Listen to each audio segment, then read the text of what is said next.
Buenos días a todos. Les invito en esta preciosa mañana a abrir la palabra del Señor o encender la palabra del Señor en la carta del apóstol Pablo a los romanos. Carta del apóstol Pablo a los romanos, capítulo 1. Carta de Pablo a los romanos, capítulo 1. Hoy vamos a considerar los dos primeros versículos de esa carta, de ese capítulo. Y estaba pensando en esta semana si cada uno de nosotros realmente cada día se deleita en la palabra del Señor.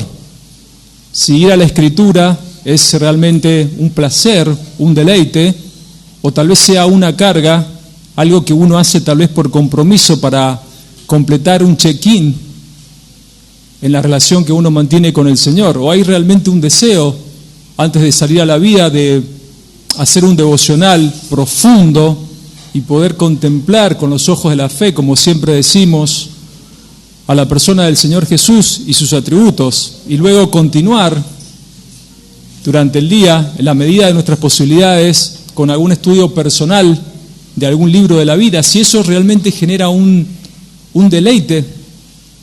Y también pensaba si el resto de la congregación se deleita en no solamente el estudio personal de la palabra, sino en escuchar otros predicadores. Por ejemplo, yo esta semana y casi todo el año me he deleitado muchísimo con sermones adaptados al español de Jonathan Edwards, sobre todo en uno particular que habla acerca de la oración, el cual compartí en el grupo de varones el viernes pasado, y les aseguro que no tiene desperdicio, es excelente en todo sentido, de punta a punta. También esta semana el Señor me consoló mucho a través de un sermón también adaptado al español de nuestro queridísimo Carlos Spurgeon acerca de cómo deleitarse en el Señor. Y deleitarse en el Señor es deleitarse en su presencia, deleitarse en su palabra, y como anoche decía otro sermón ya del doctor Núñez, es deleitarse en obedecer al Señor. Dios quiera en esta mañana que esta congregación, que cada uno de nosotros tenga un deleite pleno en la obediencia a la palabra, que la lectura y el estudio de las Escrituras no sea un mero ejercicio para, como siempre decimos, llenar nuestras neuronas de mera información, sino que ese conocimiento nos lleve a conocer y a desear más a nuestro Salvador, a pasar más tiempo con Él. Y como decía ese párrafo que leyó Federico, poder llevar a vivir una vida normal cristiana, que es una vida de poder, el poder del Espíritu Santo que mora en cada uno de nosotros, tabernáculos de Dios. Voy a necesitar que en este momento, en la introducción, la cual nos va a dejar una buena enseñanza también, apelar a la imaginación de cada uno de ustedes. Nosotros siempre en la oración, por lo menos los varones, supongo que las damas también lo hacen, agradecemos al Señor cada domingo por la libertad que nos da de abrir las puertas de este local. Tenemos la puerta abierta, bueno, ahora porque hace calor, podemos tener las cortinas extendidas de par en par para que la gente vea con total libertad qué es lo que hacemos aquí, alabamos al Señor con total libertad. Pero supongamos que por un tema de seguridad, nosotros no nos podemos reunir de esta forma, sino que tengamos que reunirnos en un local igual, con las mismas dimensiones, pero que esté muchos metros para abajo, un sótano, un subsuelo, con varios metros subterráneos, y que en las paredes de ese local, y aquí es donde necesito que afinen su imaginación, en todas las paredes de ese local hayan estanterías, con varios estantes, con varios pisos, y todas esas estanterías estén llenas de urnas, con cenizas de personas que ya han fallecido, ya sea por muerte natural o porque le han quitado la vida. Y son tantas las urnas que están las sillas, porque nos sentamos en sillas, más allá que sea un sótano, está el púlpito, pero no alcanzan esas estanterías para poner las urnas, sino que hay urnas también en el piso y uno va caminando y se lleva una urna por delante y demás, porque van aumentando las urnas. Y uno se acerca a ver las urnas más de cerca y lo que ve, valga la redundancia, es una foto con una suerte de epitafio que dice, por ejemplo, aquí están las cenizas de Juan Pérez, que murió a los 83 años por muerte natural, creyendo en el Señor Jesucristo. Y vamos caminando, como paseando por un cementerio, hay personas que les encanta hacer eso, y vemos otra urna con otra fotografía, aquí está Marta Pérez, que murió a los 15 años, creyendo en el Señor Jesucristo, asesinada por la causa de Cristo. Y así vamos viendo todas las urnas de gentes que murieron, ya sea por muerte natural o por seguir al Señor Jesús. En esas condiciones, durante muchos años, se reunió la iglesia. Y hacia ese camino iban estos creyentes de Roma. Durante los primeros siglos, por lo menos el siglo II, III y IV, los creyentes se reunían en catacumbas. Estaban perseguidos por el Imperio Romano. No era todavía el caso de estos creyentes a los cuales va dirigida la carta, pero los cuerpos de estos creyentes probablemente estaban en esas catacumbas. Eran verdaderas galerías subterráneas, interconectadas. Si ustedes pueden ver mi estado de WhatsApp, van a ver una de las famosas. Hay 4 famosas en Roma: San Calixto, me estudié los nombres de memoria, San Sebastián, Priscila, esa era muy difícil de olvidarse, y Domitila es otra. 4 son las más famosas, pero en Roma también siguen habiendo catacumbas y siguen estando en un perfecto estado. Pero las más importantes son las de Roma, y segundo las de Francia, siempre segundo Francia. Y están esas catacumbas. Y no era fácil, porque ellos tenían que escuchar la palabra del Señor, alabar al Señor, y no eran urnas como las que yo imaginé, sino que estaban los cuerpos, los esqueletos de esas personas que habían fallecido. Y probablemente muchas de esas personas que habían fallecido, ya sea por muerte natural o por la persecución del imperio, eran parientes de los que estaban alabando al Señor, como nosotros lo hicimos en esta mañana. Hoy comenzamos un largo camino. Es realmente un largo camino. Yo hice el ejercicio que hago todos los domingos. Filmé a la congregación, me demoré un poquito más y lo subí a la página de Facebook para ver si, comparándolo cuando lleguemos al capítulo 16, que es el último capítulo de la carta, a ver qué pasa. Estamos los mismos, estamos iguales, seguramente dentro de 1 año y medio, que es aproximadamente el tiempo que nos vamos a demorar. Yo voy a estar más joven que ustedes, seguramente va a pasar eso. Si estamos los mismos, si somos más, si somos menos, si hay algunos que no están, yo creo que vamos a hacer más. Si seguimos estando en este lugar, entonces puse el video y puse: hoy comenzamos la carta, el estudio de la carta a los romanos. Y bueno, dentro de 1 año y medio, tal vez más, veamos qué va a pasar allí. Es un tratado teológico sumamente extraordinario. Todo aquel que se considere reformado, todo aquel que defienda las 5 doctrinas de la gracia de la salvación, trato de evitar decir calvinismo porque para mí calvinismo es mucho más que los 5 puntos, todo aquel que defienda la predicación expositiva tiene que inevitablemente concatenar la carta a los romanos con el resto de la Biblia. Es el Everest de la doctrina de la salvación, como dice Sugel.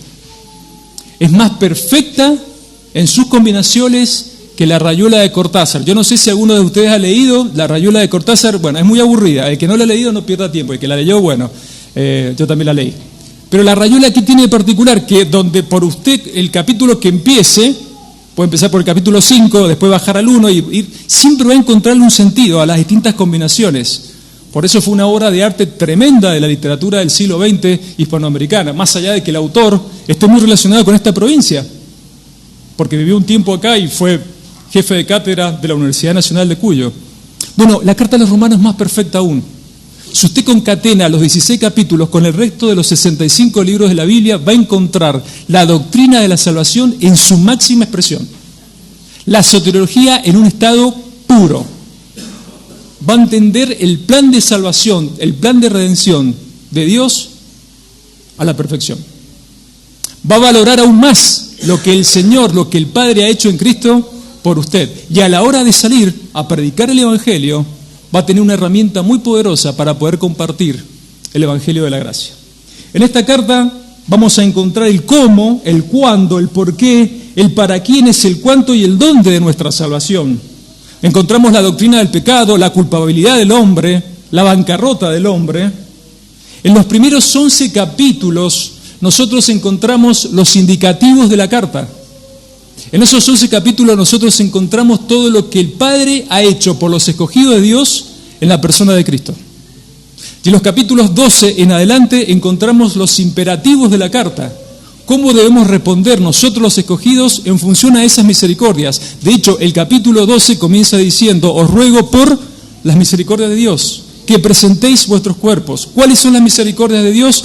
Todo lo que el apóstol ha venido hablando desde el capítulo 1 hasta el capítulo 11. Todo lo que el Padre, repito, ha hecho en la persona del Hijo por cada uno de nosotros. Y Él dice: os ruego por las misericordias de Dios que presentéis. Esa expresión presentéis es lo que hacía todo esclavo al finalizar el día con respecto a su amo, a su Kyrios, a su Señor. Después de terminar todas las labores, después de darle de comer a toda la familia, hacer las tareas del campo, lo que un esclavo tenía que hacer era presentarse delante de su Kyrios, delante de su Señor, a ver cómo estaba su cuerpo, si se había lastimado, porque había sido comprado por precio, un esclavo no era para nada barato. A ver si tenía alguna abolladura, si se había peleado con otro esclavo, si sangraba. Es la misma expresión, es el mismo sentido. Cada día nosotros debemos presentarnos delante del Señor, asumiendo que Él es nuestro dueño, nuestro Kyrios. Luego, y me voy a tomar una licencia de nombrar este versículo porque es mi versículo favorito de toda la Biblia, y como yo no lo voy a predicar, simplemente lo voy a referenciar. Romanos 8, 28, 29 y 30, nosotros encontramos el propósito existencial de la vida cristiana. No es casualidad. Ahí vas a encontrar por qué y para qué te suceden todas las cosas que te suceden las 24 horas del día, en tu vida y en tu día a día.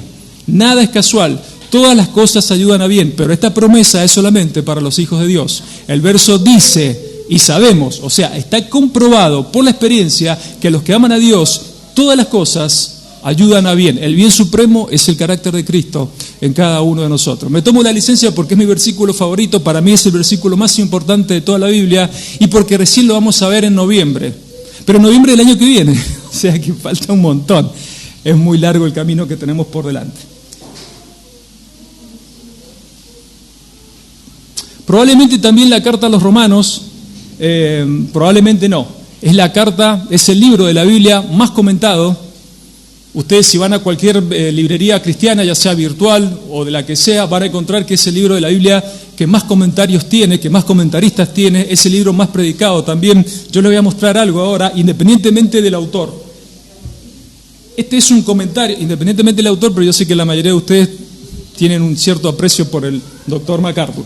Este es un comentario MacArthur del Nuevo Testamento, del Evangelio de Mateo. En capítulos es de los 4 evangelios el más largo. El más extenso en contenido es el de Lucas, pero aún así este es largo. O sea, es largo el libro y es largo también el comentario. Es bastante gordito, como el predicador de esta mañana. Ahora, la carta a los romanos, o sea, 28 capítulos contra 16, es prácticamente igual. Vean ustedes la carga teológica que tiene un comentario y el otro. Estamos hablando 28 capítulos contra 16. Hay autores, por ejemplo, y lo pueden buscar. De hecho, este comentario en su original eran varios tomos. Bueno, quedó luego un enlatado para poder comercializarlo mejor. Pero hay otros comentaristas que tienen 10, 12 tomos solamente de la carta a los romanos. Es el libro más comentado, es el libro más predicado de toda la Biblia. Martin Lloyd-Jones, algo que cuento siempre. Ese doctor, cirujano, ginecólogo inglés, estuvo los últimos 12 años de su vida predicando solamente la carta a los romanos. Solamente la carta a los romanos, concatelándola, haciendo la rayuela con el resto de la Biblia, hasta que en el año 81 partió a la presencia del Señor. Otra anécdota que, por ejemplo, conté en el cumpleaños de Leonardo, Donald Carson un día, solamente predicando 2 versículos del capítulo 3 de la carta a los romanos, tenía el púlpito lleno de apuntes. Eran como 20 hojas que tenía de apuntes solamente para 2 versículos. En un momento determinado de la predicación, los apuntes se caen al piso, se desparrama. No tenía la tecnología que tenemos nosotros. Aún así yo te había traído 2 apuntes, o sea, he traído 2 elementos, la tablet y tengo apuntes acá también. O sea, no me alcanzó la tablet, también tuve que traer el teléfono. Y en un momento determinado levanta los apuntes, lo vuelve a poner y en un tono de chiste él dice: no entiendo cómo el apóstol Pablo hizo para escribir esta carta sin mis apuntes. Eran 20 hojas escritas de ambos lados, tamaño oficio, para solamente 2 versículos. Y son 2 versículos los que vamos a analizar también esta mañana, pero no se asusten porque no nos vamos a demorar tanto como Carson. Pero es un libro que significa mucho para el pueblo evangélico. Yo les compartía a los muchachos el viernes y también les referenciaba hablando del Salmo 119, dulces son a mi paladar tus palabras, y hablaba de que para la historia de esta congregación la carta a los romanos debería marcar un antes y un después, porque para el mundo reformado la carta a los romanos significa mucho. Como dice MacArthur, todo avivamiento, o casi todos, por no decir todos, tienen como protagonista esta carta. El ministerio de Lutero tiene como protagonista esta carta, Calvino también, y todos los reformadores. Así que es mi deseo que en esta mañana podamos dar el puntapié inicial a este tratado teológico, que como decía el mismo Calvino, si no hubiese sido un libro inspirado, igualmente hubiese sido un tratado teológico sumamente extraordinario. No solamente por el que lo escribió, sino por las cosas que dice, por la profundidad de las palabras, por la carga teológica. Y tengo que hacer una advertencia también. Sean los meses que nos vayamos a demorar y sea el tiempo que cada predicador, que cada expositor vaya a usar desde el púlpito, 45 minutos, media hora, una hora y cuarto, mis queridos hermanos, no va a alcanzar con la tarea que nosotros hacemos del púlpito. Inevitablemente, cada miembro de esta congregación, cada persona que viene los domingos acá a escuchar la palabra, va a tener que continuar en la casa haciendo un trabajo de investigación. Con los comentaristas que quieran, con los predicadores que quieran, hay muchísimo material, pero la carga teológica que tiene la carta es muy profunda y repito, con el tiempo que nosotros tenemos, 1 año y medio, de 1 hora y cuarto por domingo, lamentablemente, y tengo que ser honesto, no va a alcanzar. Bueno, dice así.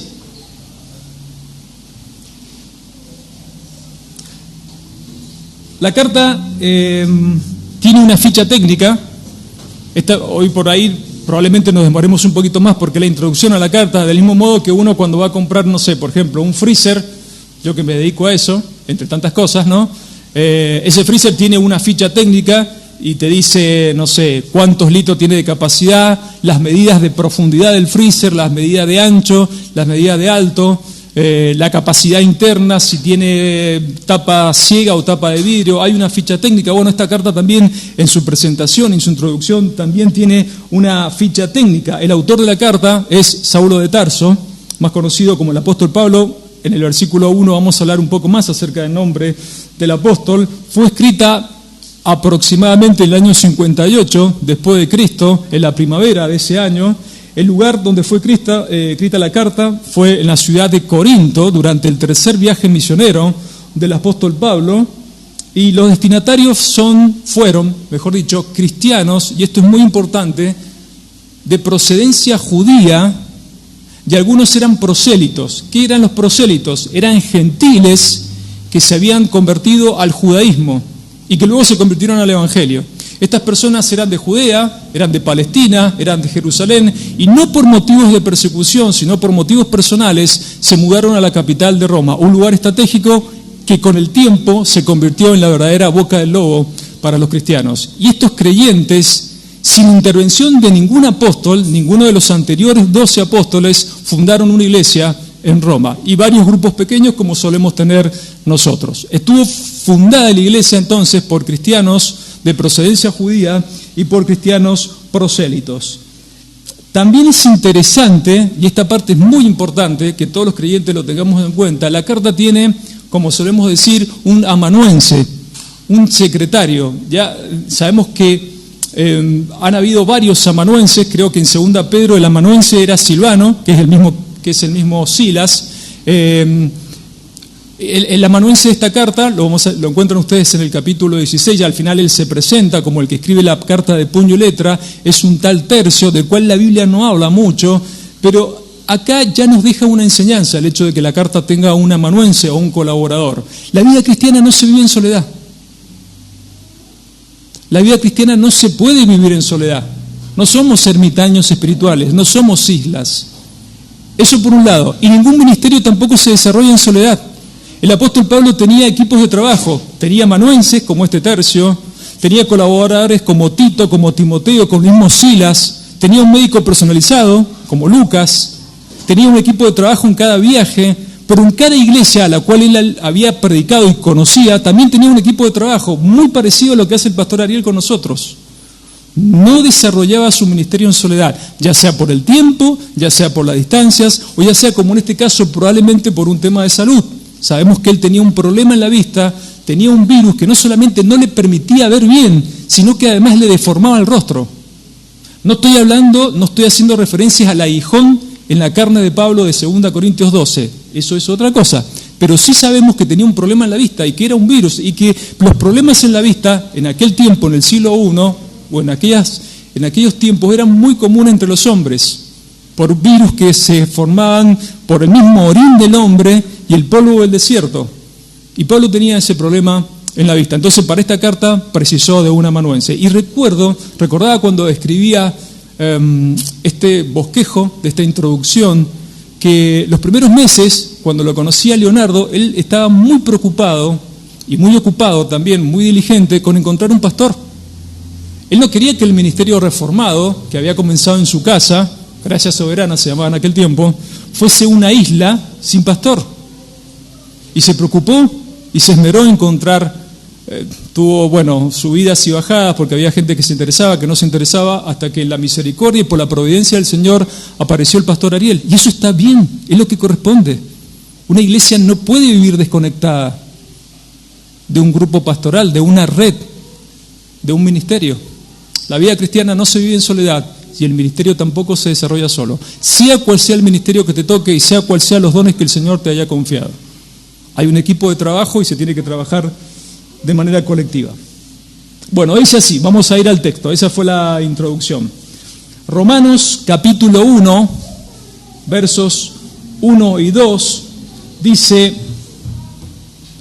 Pablo, siervo de Jesucristo, llamado a ser apóstol, apartado para el evangelio de Dios, que él, hay versiones que dicen un apóstol, que él había prometido antes por sus profetas en las sagradas Escrituras.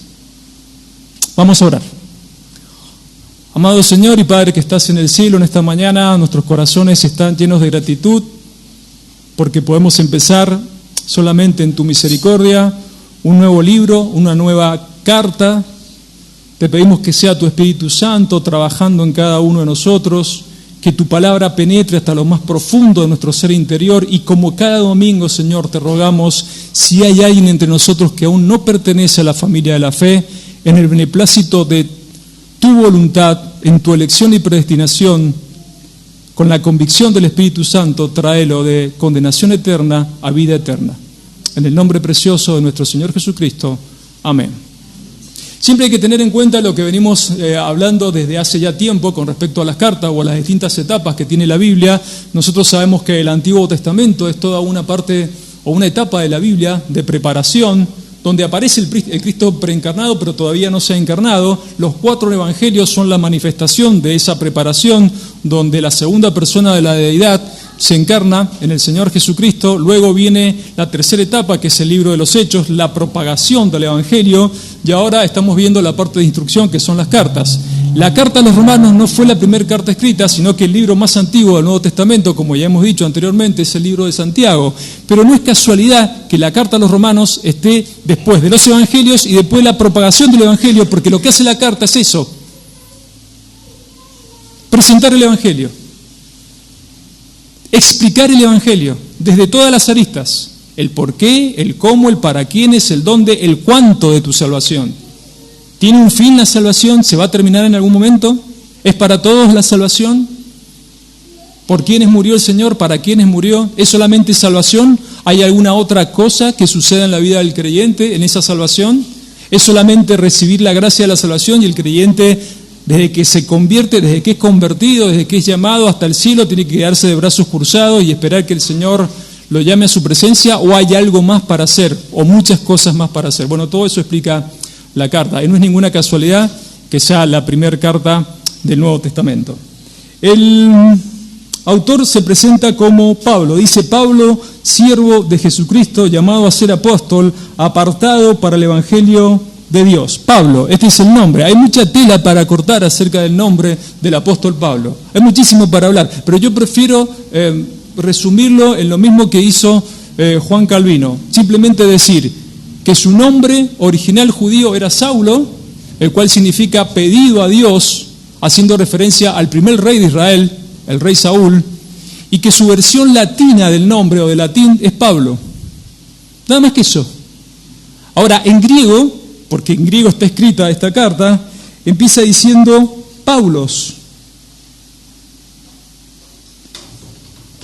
Paulos. Ese prefijo pau es el mismo que nosotros en español usamos en una palabra. ¿Qué palabra se les viene a la cabecita? Paulatino, paulatinamente, poco a poco. Eso significa paulatino. Poco a poco. Paulo, paulatino, paulatinamente. Y es que el nombre Pablo significa poco a poco, significa pequeño. Pablo significa pequeño. A ciencia y a cierta, nosotros no sabemos si el apóstol Pablo era de baja estatura.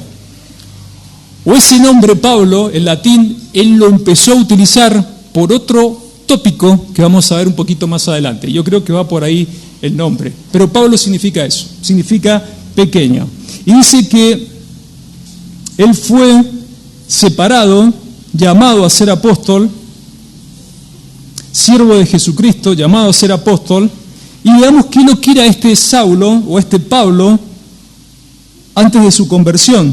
Ustedes van a encontrar en Filipenses, si quieren lo buscan, capítulo 3, versos 5 y 6, una especie de currículo vitae muy resumido de quién era este Saulo de Tarso antes de convertirse al Evangelio. Dice Filipenses 3, versículos 5 y 6, circuncidado al 8º día, del linaje de Israel, de la tribu de Benjamín, hebreo de hebreos, en cuanto a la ley, fariseo, en cuanto a celo, perseguidor de la iglesia, en cuanto a la justicia que es en la ley, irreprensible.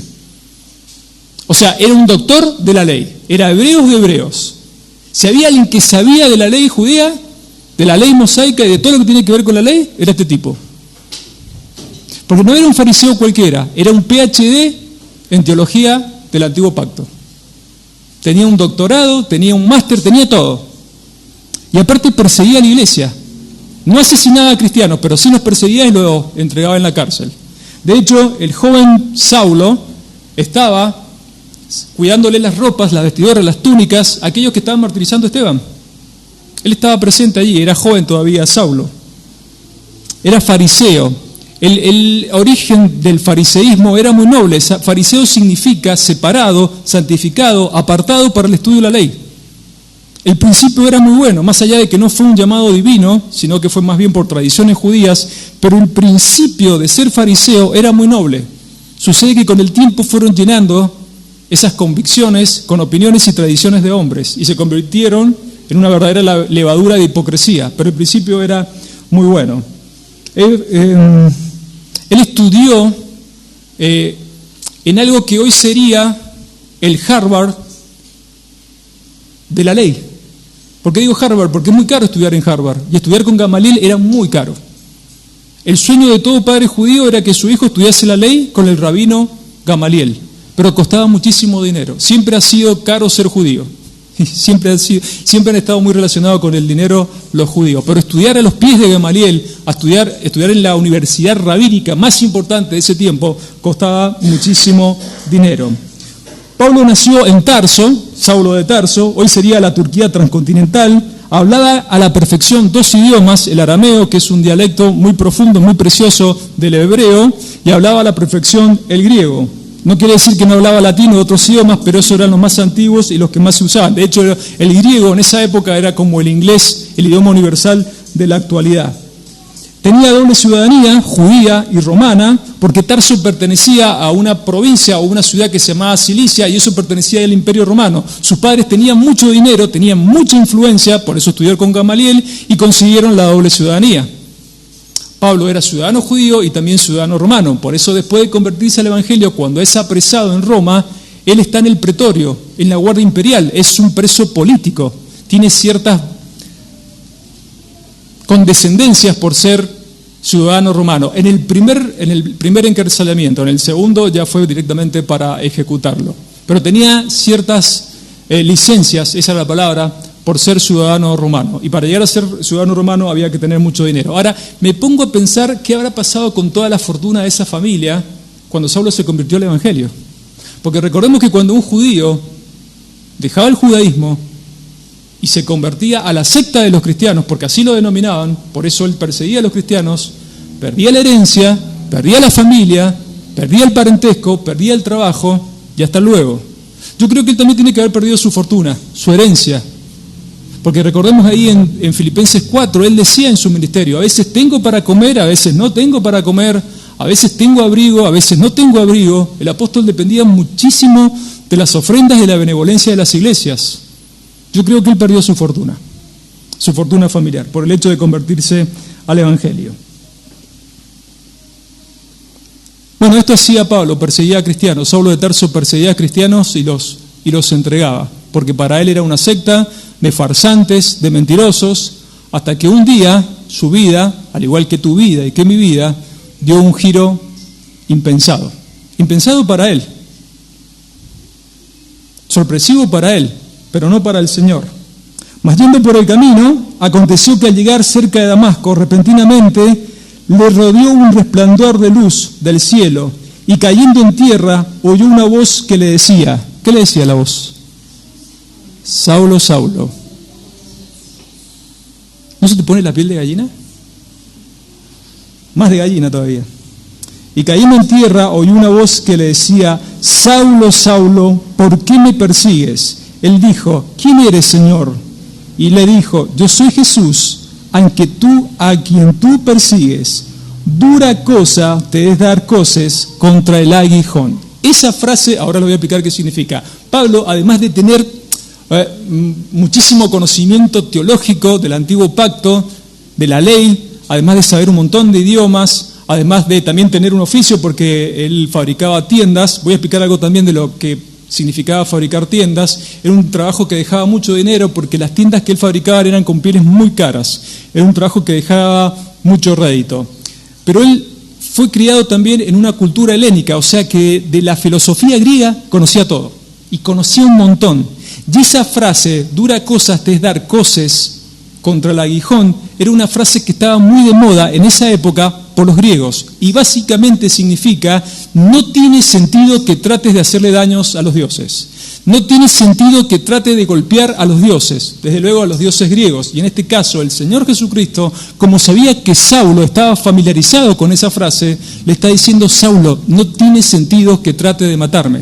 Porque por más que persigas a los cristianos que persigas, por más que esos cristianos sean encarcelados, por más que esos cristianos sean decapitados, por más que esos cristianos sean crucificados, porque se seguía crucificando, por más que esos cristianos sean incendiados, como Policarpo de Esmirna, la iglesia va a prevalecer. Y estamos en 2025 y la iglesia sigue, y siguen muriendo cristianos en otras latitudes, y la iglesia prevalecerá, porque lo dice el Señor, porque la iglesia es del Señor. Saulo, no tiene sentido. Cada vez que un cristiano muere por la causa de Cristo, no tiene sentido que traten de matar por segunda vez a Cristo. Dura cosa te es dar coces contra el aguijón. Eso es precisamente lo que significa.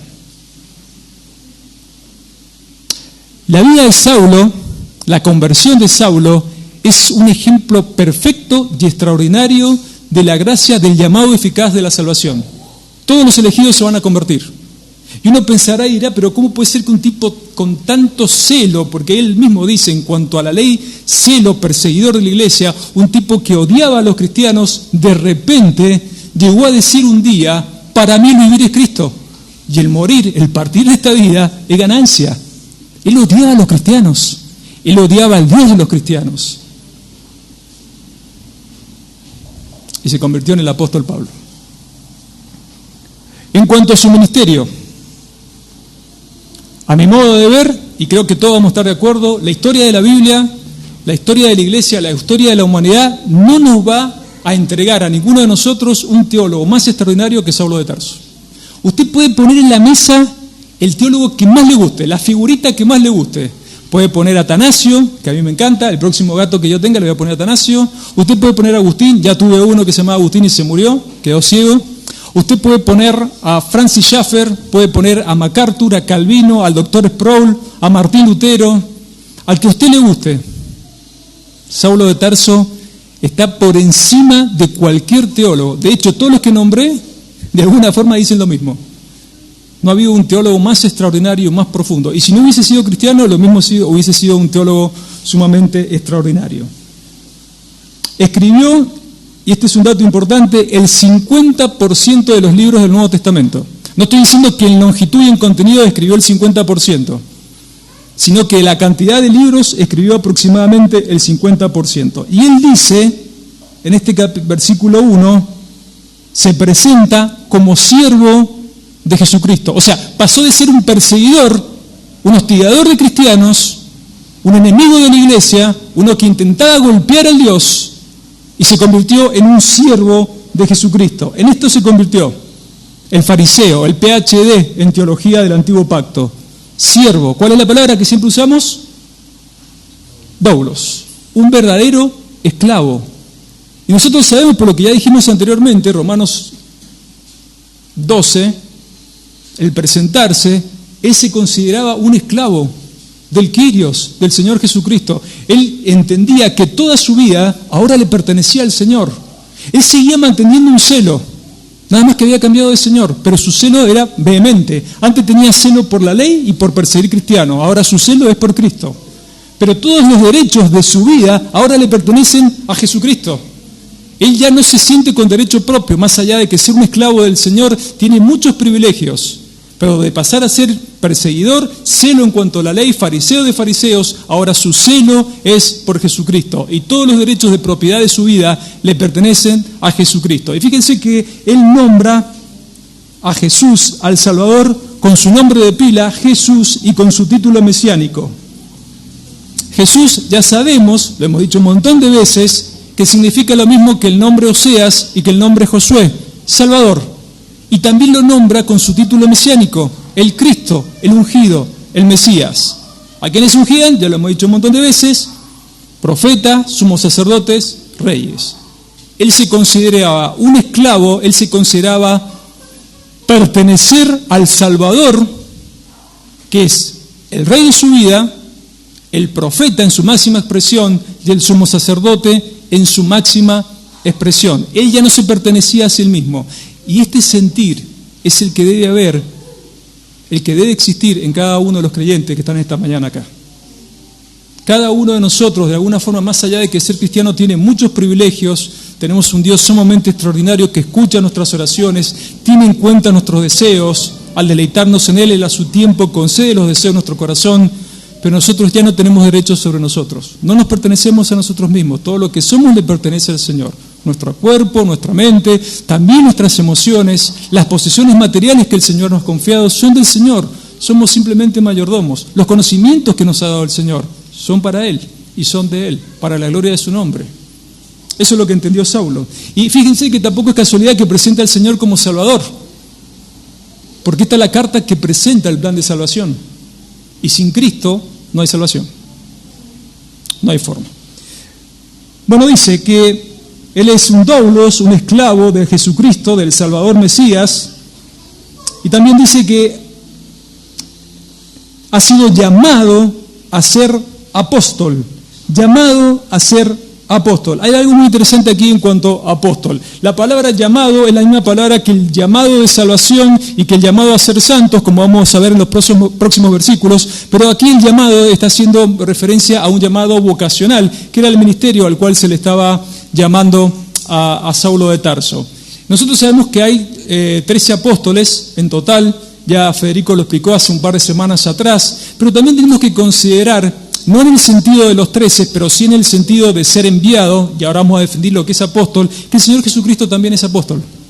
Lo dice la carta a los Hebreos, en el capítulo 3, en el verso 1.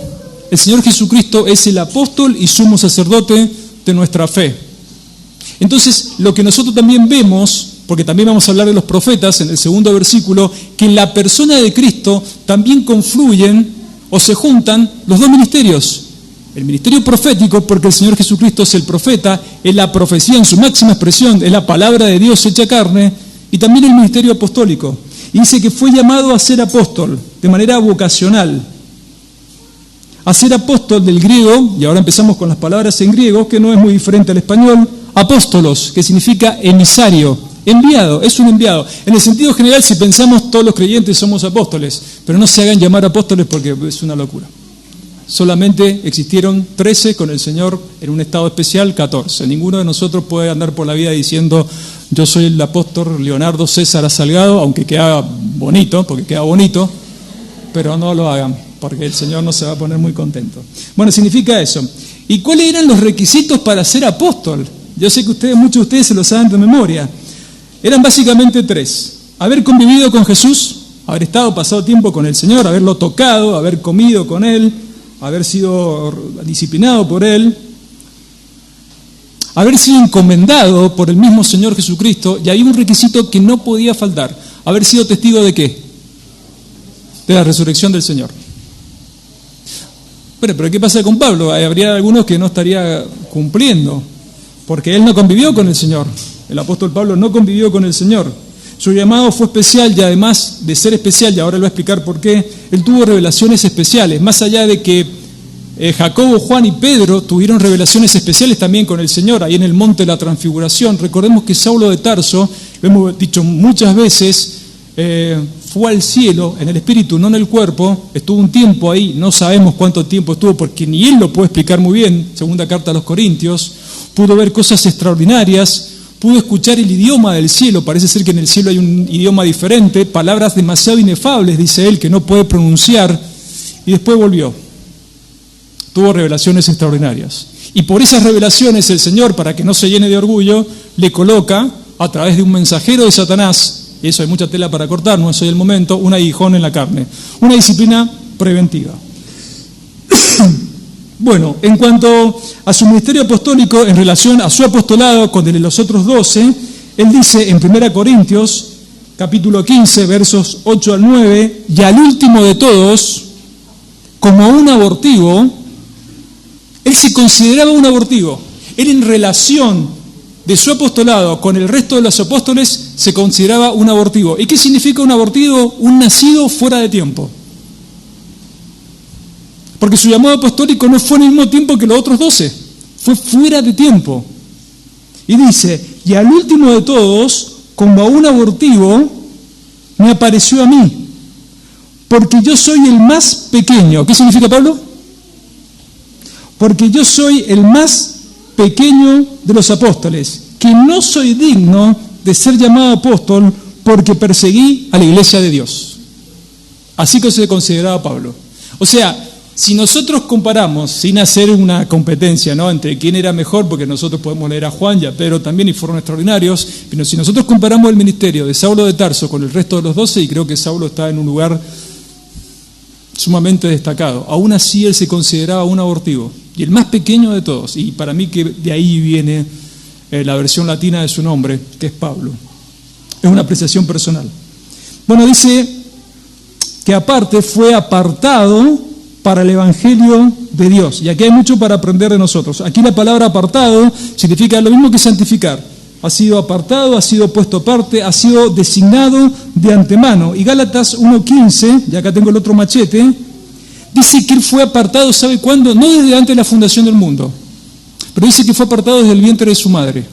Dice Gálatas 1:15 al 17, pero cuando agradó a Dios, que me apartó desde el vientre de mi madre y me llamó por su gracia, revelar a su Hijo en mí para que yo le predicase entre los gentiles. No consulté enseguida con carne y sangre, ni subí a Jerusalén a los que eran apóstoles, o sea, a los otros 12, antes que yo, sino que fui a Arabia y volví de nuevo a Damasco. Ese poner aparte para el ministerio, ¿es solamente exclusividad de Pablo? ¿Te has puesto a pensar que el Señor Jesucristo, que Dios le ha otorgado a cada creyente que está acá dones? Y que probablemente, al igual que Pablo, tu llamado al ministerio, sea el ministerio que sea, te apartó desde el vientre de tu mamá. Ahora la pregunta es la siguiente. Nosotros este año, a principio o a mediados de año, dimos un curso de membresía. Y en el curso de membresía, una de las cosas que siempre hacíamos hincapié es de la importancia que tiene que cada uno de los miembros de una iglesia investigue cuáles son sus dones. Porque en la familia de la fe no hay desocupados. En la familia de la fe no hay ninguno que no tenga por lo menos un don. ¿Te has puesto a investigar en este tiempo cuáles son tus dones? Se han abierto nuevos ministerios en este último tiempo en la iglesia, gracias al Señor. Pero tenés que ponerte a pensar que todo creyente, sine qua non, sin condiciones, tiene por lo menos un don.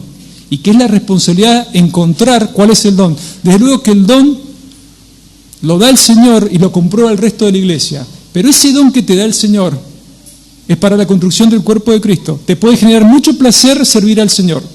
Te puede generar mucha alegría, como estoy yo en esta mañana. Lo puedo hacer mal, bien, regular, con muchas imperfecciones, pero yo disfruto muchísimo de esto. Pero si yo no hago esto con el profundo deseo de que cada uno de ustedes crezcan en la fe, es estiércol. Y el peor de todos los estiércol, el estiércol del orgullo. Porque yo puedo comprarme muchísimos libros de teología, como los que están acá abajo, leer de a 100, 120 libros por año, solamente un loco hace eso, pero hay gente que lo hace. Puedo llenarme de información, pero si lo hago solamente por el hecho de demostrar cuánto sé o de abrir algún debate teológico con otro hermano, es estiércol puro. Y digo eso con mucho dolor y con mucha autoridad, porque yo vengo de una iglesia donde se estilaba hacer eso, debate teológico todo el tiempo. Y cuando yo presencio algo de eso, en lo personal, me da asco, mucho asco, y me trae muy malos recuerdos. El deseo, obviamente, de cada uno de nosotros, al conocer la doctrina, y es obligación de cada uno de nosotros conocer la doctrina y descubrir los dones que el Señor nos ha dado, tiene que ser, en primera instancia, la gloria del Señor, y que cada creyente llegue a la imagen de un varón perfecto, que es el Señor Jesucristo. Ese debe ser tu deseo y el mío a la hora de servir al Señor. No escuché muchos amén, pero debe ser así. Bueno, dice que ha sido apartado, puesto aparte, santificado, consagrado, para una misión. Dice, para el Evangelio. ¿Para el Evangelio de cualquiera? Para el Evangelio de Dios. ¿El Evangelio qué son? Bueno, ya sabemos, las buenas noticias. Siempre dice Leonardo, si hay buenas noticias es porque antes que habían. Malas noticias. ¿Las malas noticias de qué? Que el hombre cayó en el huerto. Y como un efecto dominó, nos caímos todos los seres humanos a excepción del Señor.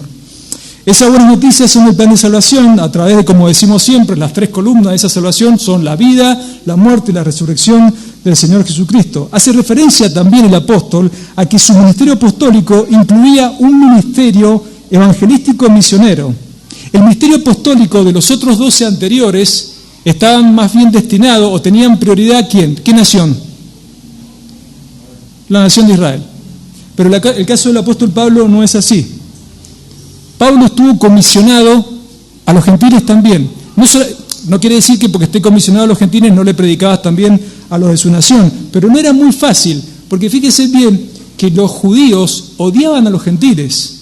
Cuando un hombre ya era mayor de edad, a Jehová, o a lo que él creía que era Jehová, un judío, le agradecía por tres cosas. Primero, no haber nacido perro, porque era un animal inmundo. Segundo, no haber nacido mujer. Mire qué machistas son los judíos. Bueno, pero era así. Y tercero, no haber nacido gentil. Los judíos odiaban a los gentiles. Tal es así que en el templo había un patio para los gentiles y un patio para los judíos. El Señor derribó esa muralla y de los dos pueblos hizo uno, que es la iglesia. Pero se odiaban. Bueno, él estaba destinado a eso. Hechos capítulo 26, versos 16 al 18 dice: pero levántate y ponte sobre tus pies, porque para esto he aparecido a ti. Le está hablando el Señor, para ponerte por ministro, siervo, servidor y testigo de las cosas que has visto, y de aquellas en que me apareceré a ti, librándote de tu pueblo y de los gentiles, a quienes ahora te envío. Está hablando de los gentiles. Para que abra sus ojos, como lo que leí en Gálatas, para que abra sus ojos, para que se conviertan de las tinieblas a la luz y de la potestad de Satanás a Dios, para que reciban por la fe que es en mí perdón de pecados y herencia entre los santificados. Ha sido el apóstol Pablo llamado por Dios, apartado por Dios para el servicio de Dios a un evangelio cuyo dueño es Dios, y el mismo Dios, la salvación es y la misma salvación depende pura y exclusivamente de Dios. Nadie en este lugar y nadie en la humanidad puede hacer algo para salvarse. Como dice siempre Leonardo, lo único que nosotros podemos ofrecer a la salvación es pecado. Es bancarrota. Cuando nos predican el evangelio, nosotros lo que nos damos cuenta en ese momento de la regeneración es que estamos en bancarrota, no podemos ofrecer nada. Y que inevitablemente, por intervención del Espíritu Santo, acudimos a Cristo en fe y arrepentimiento. Nos damos cuenta que estamos muertos y como el Señor nos ha dado vida, acudimos al médico. Pero no podemos aportar nada para nuestra salvación. La salvación viene del Señor. No depende ni del que quiere ni del que corre, dice también la carta a los romanos. La salvación es del Señor. Bueno, ese era el trabajo del apóstol Pablo. El Padre es el que salva, el Espíritu Santo es el que convence y el Hijo es el agente en quien somos salvos. Voy a leer Romanos 8, 29 al 30, simplemente lo voy a leer y un breve comentario. Dice así: porque a los que antes conoció, ¿quién? El Padre, también los predestinó para que fuesen hechos conformes a la imagen de su Hijo, el Señor Jesucristo, para que Él, o sea, el Cristo, sea el primogénito entre muchos hermanos. Y el verso 30 dice: y a los que predestinó, y aquí empieza el Evangelio, a estos también llamó, y a los que llamó, a estos también justificó, y a los que justificó, a estos también glorificó. Estos versículos en teología se conocen como los eslabones de la cadena de la salvación. Los eslabones de la cadena de la salvación. Y si bien hay un montón de beneficios más que cada uno de nosotros tenemos y también aparecen en la carta en Cristo, como son la justificación, la expiación y demás, esto es como una especie de resumen de lo que el Señor hace de la eternidad pasada hasta que estemos en gloria con Él. Padre es el que conoce en Cristo, el Padre es el que predestina en Cristo, el Padre es el que llama en Cristo, el Padre es el que justifica en Cristo. El capítulo 5 empieza diciendo: justificado pues por la fe. Y el Padre es el que glorifica en Cristo. El estado final de cada uno de ustedes, suponiendo que cada uno de ustedes y yo seamos cristianos, es ser glorificados y ser restaurados a la imagen del Señor Jesucristo, del Kyrios, allá cuando estemos en el cielo. Cuando estemos en el cielo, el Señor Jesucristo nos ve a cada uno de nosotros, no va a haber semidioses, pero no va a haber cada uno de nosotros sin pecado, con un cuerpo glorificado, un cuerpo que se va a poder tocar, que va a tener forma de identificarse, pero sin pecado. Vamos a poder comer en el cielo, vamos a poder trabajar también, no vamos a estar sin hacer nada, vamos a estar en un estado de gloria eterna. Verso 2, y aquí voy más rápido, no se asusten. Dice que Él, o sea que el Padre, había prometido antes por sus profetas, ¿en dónde? En las Sagradas Escrituras, hasta lo que en ese momento se conocía como la Biblia, ¿no? Pues todavía el canon no estaba completado, no estaba completo. Y este pasaje es prácticamente un complemento de Hebreos capítulo 1, versos 1 y 2, que dice así: Dios, habiendo hablado muchas veces y de muchas maneras, en otro tiempo a los padres por los profetas, ahora vamos a definir qué es un profeta, en estos postreros tiempos, o en estos postreros días, nos ha hablado por el Hijo, a quien constituyó heredero de todo y por quien asimismo hizo el universo. El Señor Jesucristo, además de ser el agente de salvación, es el agente creacional. Porque Dios cuando crea, crea por fiat, con el poder de su palabra, y la palabra de Dios es el Verbo, el Señor Jesucristo. Dice que es un evangelio prometido por el mismo Dios, que Él había prometido. La raíz griega es epángelo, y que significa profetizar, predicar una promesa. ¿Cuál es esa promesa? La salvación. El evangelio de la salvación. Es su propio evangelio mediante el anuncio de sus profetas. Ahora, ¿por qué ese adjetivo posesivo de sus profetas? Porque ya hemos venido estudiando varios meses de qué es lo que habían. Habían falsos profetas. Pero Él, por sus profetas, anuncia un evangelio de salvación en las Sagradas Escrituras, en los santos escritos. Además del protoevangelio, recordemos que la primer promesa del evangelio está en Génesis, ¿cuánto? Capítulo, yo sé que se lo sabe, capítulo 3, verso. El protoevangelio está en Génesis 3:15. Nosotros encontramos en las Sagradas Escrituras lo que hasta en ese momento era la Biblia. ¿Qué encontramos? Profetas. Que en el griego significa profetes, que son, ¿qué? Son voceros inspirados por el Espíritu Santo. Ya sabemos que el ministerio profético de un profeta era recibir el mensaje de Dios y comunicárselo al pueblo. Eso es lo que hacía un profeta. El Señor Jesucristo era profeta. El último de los profetas antes del Señor Jesucristo, Juan el Bautista. Recibe el mensaje de Dios y se lo da al pueblo. Ese mensaje casi siempre era un mensaje de juicio y de advertencia, porque era un pueblo muy rebelde. Tanto el reino del sur, Judá, como el reino del norte, el resto de Israel, eran terribles. Tal es así que los dos reinos pasaron al exilio, uno por los asirios y otro por los de Babilonia. Pero también en el mensaje profético había esperanzas de restauración. El profeta Joel, por ejemplo, promesa de la llenura del Espíritu Santo, del derramamiento del Espíritu Santo.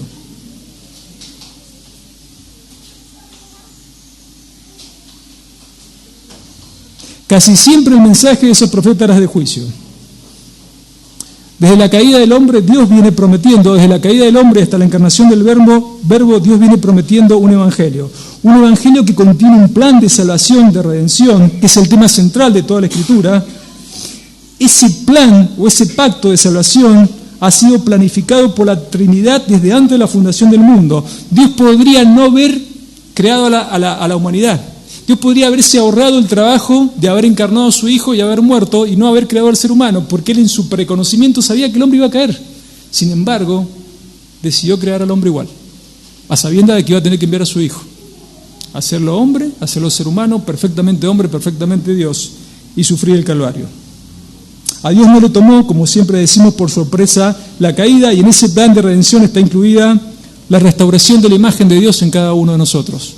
Por eso la salvación de nosotros no se trata solamente de recibir la vida eterna y quedarnos de brazos cruzados, no, hay un proceso a lo cual nosotros llamamos santificación progresiva, y eso es que cada día nosotros debemos parecernos en el carácter más al Señor Jesús. Esa obra de este lado de la eternidad, como también siempre decimos, no es perfecta, sino que cuando lleguemos al cielo se va a completar. Y para terminar, voy a hacer referencia a un profeta muy en particular. No voy a decir el capítulo en el libro, cuando yo lo vaya leyendo ustedes solitos van a darse cuenta cuál es. Alguien que profetizó de Cristo, un profetes, un vocero de Dios, por inspiración del Espíritu Santo, que habló 700 años antes de la encarnación del Verbo, de una manera muy especial, muy específica y muy perfecta. Probablemente este capítulo que yo voy a leer ahora para terminar, luego una breve reflexión que va a durar 45 minutos, no, mentira, no es así, pinta al Señor Jesucristo de una manera impresionante. 700 años antes de Cristo, este capítulo probablemente sea el más evangelístico de todos los pasajes de los profetas. Y dice así: ¿quién ha creído a nuestro anuncio, o sea, a nuestra predicación? ¿Y sobre quién se ha manifestado el brazo de Jehová? Subirá cual renuevo delante de él, y como raíz de tierra seca, no hay parecer en él, ni hermosura. Le veremos, mas inatractivo para lo que le decíamos, despreciado y desechado entre los hombres, varón de dolores, experimentado en quebranto, y como escondimos de él el rostro, fue menospreciado y no lo estimamos. Ciertamente llevó en nuestras enfermedades y sufrió nuestros dolores, y nosotros lo tuvimos por azotado, por herido de Dios y abatido. Mas él fue herido por nuestras rebeliones, molido por nuestros pecados. El castigo de nuestra paz fue sobre él, y por su llaga fuimos nosotros curados. Todos nosotros nos descarriamos como ovejas, cada cual se apartó por su camino, mas Jehová cargó en él el pecado de todos nosotros.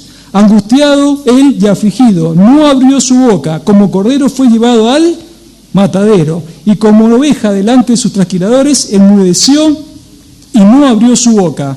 Por cárcel y por juicio fue quitado, y su generación, ¿quién la contará? Porque fue cortado de la tierra de los vivientes, y por la rebelión de mi pueblo fue herido. Y se dispuso con los impíos su sepultura, mas con los ricos fue en su muerte, aunque nunca hizo maldad. Nunca hizo maldad. Si hubiese cometido maldad no habría salvación. Nunca hizo maldad, ni hubo engaño en su boca. Con todo eso Jehová quiso quebrantarlo, sujetándole a padecimiento. Cuando haya puesto su vida en expiación por el pecado, verá linaje, vivirá por largos días, o sea, la eternidad, y la voluntad de Jehová será en su mano prosperada. Verá el fruto de la aflicción, ahí en la eternidad, su alma, y quedará satisfecho por su conocimiento.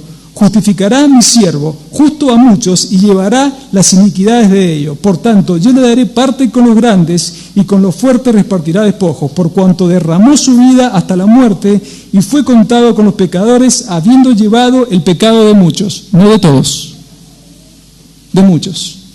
Todos son muchos, pero muchos no son todos.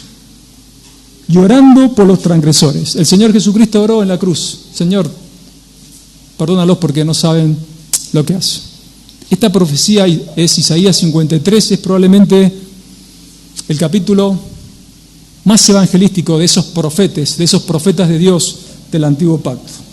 Para terminar, la encarnación del Verbo, el Señor Jesucristo, el Evangelio, marcó un antes y un después en la historia de la humanidad. Nosotros tomamos un libro de historia y la humanidad está partida en dos: antes de Cristo y después de Cristo. El Señor Jesucristo, el Evangelio de Salvación, marcó un antes y un después también en la historia de la Biblia. Antiguo Testamento, Nuevo Testamento. Marcó un antes y un después en la vida de Saulo de Tarso.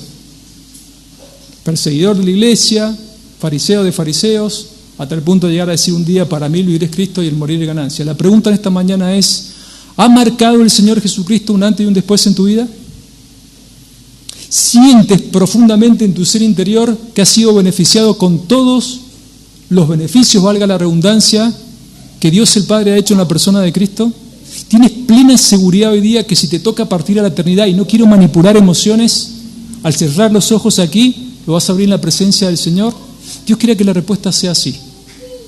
Y Dios quiera que día a día, mientras va pasando el tiempo, cada vez se vayan viendo menos de cada uno de nosotros, cada vez se vaya viendo menos de Alejandro que hace un año atrás y más del Señor Jesucristo. Ese es el Evangelio.